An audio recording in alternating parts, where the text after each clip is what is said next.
Hello दोस्तों, स्वागत है आपका एज मेडिकल के यूट्यूब चैनल पर। और आज हम बात करेंगे शॉक के बारे में। तो आ जाइए पढ़ते हैं हम शॉक के बारे में। सबसे पहले बात करेंगे हम डेफिनेशन के बारे में।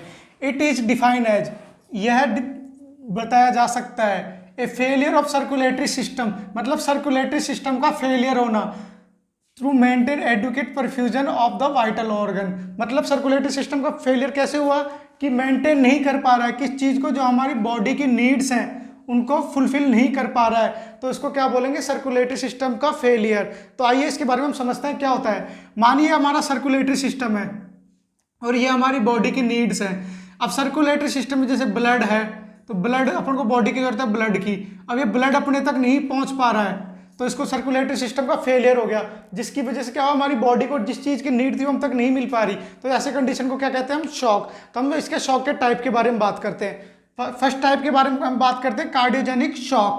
कार्डियो मतलब हार्ट से रिलेटेड शॉक, यानी हार्ट से रिलेटेड शॉक। अब इसके हम डेफिनेशन के बारे में बात करते हैं। It is the failure of the heart pump, यानी क्या है, यह हार्ट पंप फेलियर है, यानी हार्ट जो काम कर पा रहा है, पंपिंग कर पा रहा है, उसका फेलियर है, जिसकी वजह से क्या होता है, एडुक्वेट ब्लड ऑफ मीट और to needs of the body, जिसकी वजह से जो हमारी बॉडी को O2 की नीड है और ब्लड की नीड है वो हम तक नहीं मिल पा रही है। क्यों नहीं मिल पा रही है, इसके बारे में बात करते हैं। इट इज डेवलप्स, ये क्यों पैदा होती है, बिकॉज, क्योंकि प्राइमरी कार्डियक मसल डिस्फंक्शन, हमारे हार्ट की जो प्राइमरी कार्डियक मसल्स है वो सही तरीके से काम कर नहीं पा रही है, उनमें कोई प्रॉब्लम आ रही है, जिसकी वजह से हमारे कार्डियोहाइड्रोजेनिक हार्ट शॉक हो गया। अब कार्डियोहाइड्रोजेनिक शॉक का फर्स्ट क्या हुआ, कोई भी कार्डियक मसल्स है प्राइमरी, उसमें डिस्फंक्शन की वजह से या मैकेनिकल ऑब्स्ट्रक्शन की वजह से, या कोई उसमें मैकेनिकल ऑब्स्ट्रक्शन आ गया है, उसकी वजह से हमारे हार्ट तक सप्लाई सही नहीं हो पा रही है हार्ट से। ठीक है, अब एक और बार इसको समझते हैं किस किस कंडीशन से हो सकता है। एमआई मतलब मायोकार्डियल इन्फेक्शन की वजह से शॉक की कंडीशन आ जाए, जिससे ब्लड सही तरीके से पंप नहीं हो पाए। कार्डियक डिसरेथमिया, कार्डियक डिसरेथमिया एक ऐसी कंडीशन होती है जिसमें हार्ट बीट इरेगुलर चलती है, एक रेगुलर तरीके से नहीं चल पाती है, उसको क्या बोलते हैं, कार्डियक डिसरेथमिया। अब कार्डियक मायोपैथी मतलब मायोकार्डियल लेयर में कोई डिस्फंक्शन हो जाए, या सही तरीके से उसमें कोई इन्फ्लामेशन हो जाए, ऐसी कोई कंडीशन हो जाए। एक और बारे में इसके बारे में आपको बताते हैं, कार्डियोजेनिक शॉक क्या होता है। कार्डियो मतलब हार्ट, शॉक, शॉक अपन ने पढ़ा भी कैसे, क्या कंडीशन हुई कि हमारी बॉडी की जो नीड है उसको फुलफिल नहीं कर पाती है, वो क्या कंडीशन क्या कहलाती है, शॉक। अब हार्ट में कैसे शॉक होगा कि जो अपना हार्ट जो ब्लड पंप कर रहा है वो हमारी बॉडी तक प्रॉपर तरीके तक नहीं पहुंच पा रहा है, जो हमारी बॉडी को ऑक्सीजन की डिमांड है, एनर्जी की डिमांड है, फूड की डिमांड है, वो पूरी नहीं हो पा रही है। क्यों पूरी नहीं हो पा रही है कि या तो प्राइमरी कार्डियक मसल्स में कोई दिक्कत हो गई या कोई मैकेनिकल ऑब्स्ट्रक्शन आ गया, इसकी वजह से हमारे हार्ट तक पूरी प्रॉपर एडुकेट सप्लाई नहीं हो पा रही है, इसके लिए कार्डियक जेनिक शॉक की कंडीशन हो गई। अब हम सेकंड टाइप के बारे में बात करते हैं, हाइपोवॉल्यूमिक शॉक। हाइपो मतलब कम, वॉल्यूमिक मतलब वॉल्यूम, शॉक के मतलब सर्कुलेटरी सिस्टम का failure.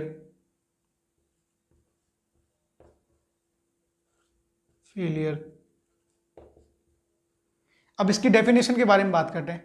It occur when significant amount of fluid is lost from the body। इसमें क्या लिखा हुआ है, हाइपोवोल्यूमिक शॉक में यह कब होता है, जब हमारी बॉडी से सिग्निफिकेंट अमाउंट यानी एक विशेष मात्रा में बॉडी से कोई भी फ्लूइड लॉस हो जाए, ज़्यादा मात्रा में बॉडी से फ्लूइड लॉस हो जाए, जिसकी वजह से क्या होगा, हमारी बॉडी में फ्लूइड कम होगा, जिसकी वजह से बॉडी में तो क्या हुआ, हाइपोवोल्यूमिक कंडीशन आ गई। हाइपो मतलब कम, वॉल्यूम मतलब फ्लूइड में, यानी कम फ्लूइड में अपने कंडीशन वो कमी आ गई बॉडी में। कंडीशन एक ऐसी हो गई जिसमें हमारी बॉडी से फ्लूइड कम हो गया, उसको हम क्या बोलते हैं, हाइपोवोल्यूमिक। अब हाइपोवोल्यूमिक यानी बॉडी से फ्लूइड गया, उसकी वजह से हम शॉक में चले जाएं तो उसको क्या कहेंगे, हाइपोवोल्यूमिक शॉक। अब ये किस किस वजह से हो सकता है, आइए बात करते हैं। ब्लड लॉस की वजह से, मान लो कोई एक्सीडेंट हो गया, उसकी वजह से आपके है ना सिर में चोट लग गई। अब सिर में चोट लग गई तो उसकी वजह से बहुत सारा ब्लड लॉस होता गया, वो उसको कंट्रोल नहीं कर पा रहे हैं अपन, उसके अच्छी तरीके से कंट्रोल नहीं हो पा रहा है, पर से ब्लड रुक नहीं पा रहा है, और हैवी ब्लड जैसे ज़्यादा मात्रा में ब्लड गया तो उसकी वजह से ब्लड का लॉस हो गया, ब्लड का लॉस हुआ तो बॉडी में से तो फ्लूइड की कमी होगी, इस वजह से इसमें हाइपोवॉल्यूमिक कंडीशन में चला जाएगा। बर्न यानी कोई आदमी जल गया, उसकी वजह से अब जैसे जला तो वहाँ से फ्लूइड लॉस होगा, अब ज़्यादा मात्रा में जल गया तो फ्लूइड ज़्यादा लॉस होगा, उससे बॉडी में फ्लूइड की कमी होगी और वो क्या होगा, हाइपोवॉल्यूमिक शॉक में चला जाएगा। उसके बाद डिहाइड्रेशन, जैसे कि डिहाइड्रेशन कमी आ जाए, बॉडी में फ्लूइड की कमी हो जाती है, अब बॉडी में फ्लूइड की कमी हुई तो हाइपोवॉल्यूमिक कंडीशन हो गई, इस हाइपोवॉल्यूमिक कंडीशन की वजह से आदमी किस में गया, शॉक में गया, उस कंडीशन को बोलते हैं डिहाइड्रेशन, और उसकी वजह से हाइपोवॉल्यूमिक शॉक में चला जाएगा। जीआई लॉसेस, हमारे जीआई में से कोई भी लॉस हो रहा हो, उसकी वजह से आदमी के फ्लूइड का वॉल्यूम कम हो जाए, उसकी वजह से आदमी शॉक में चला जाए, तो उसको बोलते हैं हाइपोवॉल्यूमिक शॉक। चलो हम बात करते हैं टाइप 3 के बारे में। तीसरा टाइप क्या है हमारा, सेप्टिक शॉक। सेप्टिक शॉक, अब सेप्टिक वर्ड से आपको समझ में आ रहा होगा ये किससे रिलेटेड होगा, कोई भी इन्फेक्शन से, ठीक है। अब इसके बारे में बात करते हैं, क्या है ये, it occur when bacterial and viral toxin circulating in the blood and release vasoactive substance. अब क्या इसके बारे में क्या हुआ, जैसे ये हमारा आर्टरी है, ठीक है, अब यहाँ पे मान लो हम इसके कोज के बारे में बात करते हैं, एक आईवी लाइन के कोज को मान लेते हैं हम इसके बारे में, फिर अपन इसके बारे में और बात करेंगे। ये आईवी लाइन हमने यहाँ लगाया, ठीक है, पेशेंट के। अब इसमें कोई भी इन्फेक्टेड कोई भी सब्सटेंस हो, जैसे बैक्टीरिया का हो सकता है, वायरल का हो सकता है, कोई भी वेजो एक्टिव सब्सटेंस जो जहरीला सब्सटेंस जो हमें इन्फेक्शन क्रिएट कर सकता है, मान लें हमने यहाँ लगाया, अब ये ब्लड हमारी पूरी बॉडी में फैल रहा है, ठीक है, हमारे हर ऑर्गन तक जा रहा है। अब ये जहाँ भी ये ब्लड जाएगा, ये सब्सटेंस जो वेजो एक्टिव सब्सटेंस है, जो टॉक्सिन्स है, वो हमारी बॉडी में क्या करेगा, इन्फेक्शन क्रिएट करेगा। इस इन्फेक्शन की वजह से हमारी बॉडी में जो शॉक की कंडीशन आएगी उसको हम क्या कहते हैं, सेप्टिक शॉक। अब सेप्टिक शॉक का मोस्टली कॉज क्या माना जाता है, gram negative bacteria. Gram negative bacteria कैसे, मान लो किसी भी कारण की वजह से हमारी बॉडी में ग्राम नेगेटिव बैक्टीरिया आ गया, अब ये बैक्टीरिया हमारी बॉडी में पूरी तरह फ्लो हो गया। अब ये फ्लो होने के मान लो मेरे हाथ में आया और मेरी बॉडी में इन्होंने लीवर तक चला गया, हाथ में आया, जहाँ जहाँ गया इसने मेरे अंदर इन्फेक्शन क्रिएट कर दिया, जिसकी वजह से क्या होगा, मैं सेप्टिक शॉक में चला जाऊंगा। तो अगले इसके बात करते हैं यूटीआई यानी यूरिन ट्रैक्ट इन्फेक्शन के अनुसार। देखिए सबसे ज़्यादा आपने देखा यूटीआई की कंडीशन किस में पाई जाती है, फीमेल्स में। क्यों, क्योंकि उनका यूरिथ्रा छोटा होता है। अब इसकी वजह से जो शॉक होगा तो उसको क्या बोलते हैं, यूटीआई की वजह से जो शॉक होगा उसको सेप्टिक शॉक, यानी रेस्पिरेटरी ट्रैक्ट में कोई इन्फेक्शन हुआ, उसकी वजह से शॉक की कंडीशन आ गई, इन्फेक्शन की वजह से, वो क्या हुआ, सेप्टिक शॉक। आईवी लाइंस का हमने भी यहाँ पे देखा, अब कोई भी इन्फेक्टेड आईवी लाइंस था, वो हमारी बॉडी में इन्फेक्टेड कोई भी एजेंट आ गया, उसके बाद हमने देखा कि उसकी वजह से शॉक की कंडीशन आ गई, ठीक है। हम चौथे टाइप के बारे में बात करते हैं, एलर्जिक शॉक। एलर्जिक शॉक को हम दूसरे नाम से जानते हैं एनाफाइलेटिक शॉक। सबसे पहले एलर्जी क्या होती है, तो देखते हैं जैसे कई बार हम कोई मेडिसिन लिए, उसकी वजह से हमारे लाल लाल चत्थे हो जाते हैं, रेशेज हो जाते हैं, वो क्या हुई, एक प्रकार की एलर्जी। वो क्यों हुई, जब हमारी जो हमने मेडिसिन ली उसको एक नॉर्मल लेवल तक ही रिएक्शन करनी थी। मान लो हमने दर्द की कोई पेन की टैबलेट ली, वो हमारे पेन तक ही काम करनी थी, लेकिन वो पेन से आगे मतलब उसको बॉडी में हाइपर सेंसिटिविटी रिएक्शन तक पहुंच गई, मतलब उसके लेवल से ज़्यादा वो रिएक्शन कर गई, उसमें कोई भी अबनॉर्मलिटी आ गई, जिसकी वजह से हमारे अंदर जो भी एलर्जी हुई है वो एक प्रकार का क्या होता है, एलर्जिक। यही एलर्जी आगे जाके काफ़ी बड़े लेवल तक हो जाए, मतलब हमारे घबराहट ज़्यादा हो जाए, हम बेहोश हो जाएं, या फिर हमारे चक्कर ज़्यादा हो जाए, या स्किन फटने लग जाए, ऐसी कंडीशन होती है, जिसकी डेफिनेशन के बारे में बात करते हैं। It develops as a severe hypersensitivity reaction resulting in massive systemic vasodilation, allergic reaction cause vasodilation and BP decrease. मतलब इसके बारे में इसने क्या समझाया, इसके बारे में बात करते हैं हम। मान लो कोई भी हाइपर सेंसिटिविटी रिएक्शन हुई, अब ये हाइपर सेंसिटिविटी रिएक्शन क्या करेगी, हमारी बॉडी में वेजोडाइलेशन कर देगी। अब ये वेजोडाइलेशन होगा तो हमारी बॉडी से क्या होगा, फ्लूइड का लीक होगा, फ्लूइड। अब ये फ्लूइड लीक होगा, और हमने क्या पढ़ा था, हमारी बॉडी में से फ्लूइड लीक हुआ तो बीपी कम हो जाएगा। अब बीपी कम हुआ तो सर्कुलेटरी सिस्टम में वही हो गया, फेलियर होगा सर्कुलेटरी सिस्टम, उसकी वजह से क्या होगा, हमारे शॉक में चला जाएगा। अब क्या हुआ, हाइपर सेंसिटिविटी रिएक्शन हुई, जिसकी वजह से हमारी वेसल्स वेजोडाइलेशन हो गई ज़्यादा। अब उसमें से क्या हुआ, फ्लूइड निकला। अब फ्लूइड निकला तो क्या हुआ, हमारा बीपी कम हो गया, और बीपी कम हुआ तो उसकी वजह से क्या हुआ, हम शॉक में चले गए। अब ये शॉक की कंडीशन किसकी वजह से आई, एलर्जी की वजह से या एनाफाइलेटिक शॉक। अब इसकी वजह से ये शॉक की कंडीशन आई, इसलिए इसको क्या बोलते हैं अपन, एनाफाइलेटिक शॉक या एलर्जिक शॉक। अब इसका मेन कॉज क्या क्या होता है इसके बारे में बात करते हैं। जैसे बी मतलब मधुमक्खी, मधुमक्खी के खा लेते हैं तो अपने स्वेलिंग हो जाती है, अपने रेशे पड़ जाते हैं, यानी वो क्या हुआ था, एक एलर्जिक शॉक होती है वो कंडीशन। अब उसके बारे में बी ये क्या होता है, एक एजेंट होता है, ये एजेंट है, कॉज एजेंट है इसका बी। वास्प वैगन मतलब जैसे ततैया खा गया, ततैया खाया, और ततैये में जो जहर होता है उसकी वजह से हमारे रेशेज हो जाते हैं, हमारी स्वेलिंग आ जाती है, ठीक है, उसकी वजह से ये हो गया। रेडिएशन, रेडियोग्राफी कॉन्ट्रास्ट मीडिया मतलब किसी भी रेडिएशन की वजह से हमारी एलर्जी हो गई। जैसे कोई कई बार रेडियोग्राफी के काम करने वाले को देखेंगे आपको, उनकी स्किन एलर्जी हो जाती है, उनके चेहरे पे भी एलर्जी हो जाती है, इस प्रकार से। अब इसके हम पैथोफिजियोलॉजी की बात करते हैं।